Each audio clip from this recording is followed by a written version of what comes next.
یہی ذکر کتنا فائدہ دیتا ہے۔ ایک شخص کہتا ہے میرا باپ بڑا گنہگار تھا، میں نے غسل و کفن دے کے اسے دفن کیا، رات کو خواب میں اپنے باپ کو دیکھا، تعجب تب ہوا جب میں نے اپنے باپ کو جنت میں دیکھا۔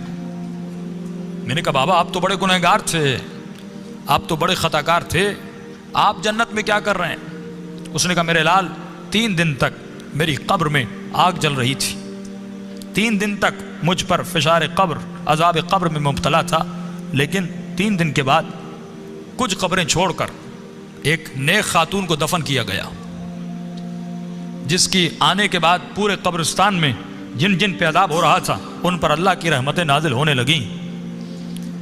فرمایا نور برس رہا تھا۔ کہا بابا یہ کیسا نور تھا؟ کہا جیسے اس کو دفن کیا پہلی رات بھی، دوسری رات بھی، تیسری رات بھی اس کی قبر میں حسین ابن علی آتے تھے۔ فرمایا جب اس خاتون نے میرے عذاب کو دیکھا، فرمایا اس کے دل میں رحم پیدا ہوا، اور جب امام حسین اس کی قبر میں آئے تو اس نے کہا مولا مجھ پر تو رحمتیں ہیں، لیکن یہ بھی آپ کا چاہنے والا ہے، اس کی قبر میں عذاب ہو رہا ہے، میں چاہتی ہوں میری خاطر آپ اس کی شفاعت کر دیں۔ کہ اس وقت امام نے دعا کے لیے ہاتھوں کو بلند کیا، میرا عذاب ختم ہوا۔ کہ بابا وہ خاتون کون سی تھی؟ کہ اس کا نام یہ تھا، اس کے شوہر کا نام یہ ہے، فلاں محلے میں رہتی تھی۔ یہ نیند سے اٹھا، اس محلے میں گیا، اس شخص کا نام پوچھا، کہ فلاں خاتون آپ کی زوجہ تھی؟ کہاں؟ کہ اس کا کون سا ایسا عمل تھا؟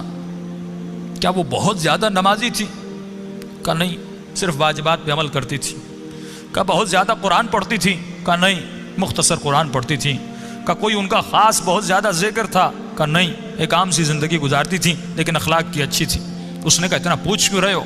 اس نے سارا واقعہ بتایا کہ آپ کی زوجہ کی خاطر میرے باپ کی شفاعت ہو گئی، کوئی تو ایسا عمل ہوگا جس کی وجہ سے امام حسین اس کی قبر میں گئے۔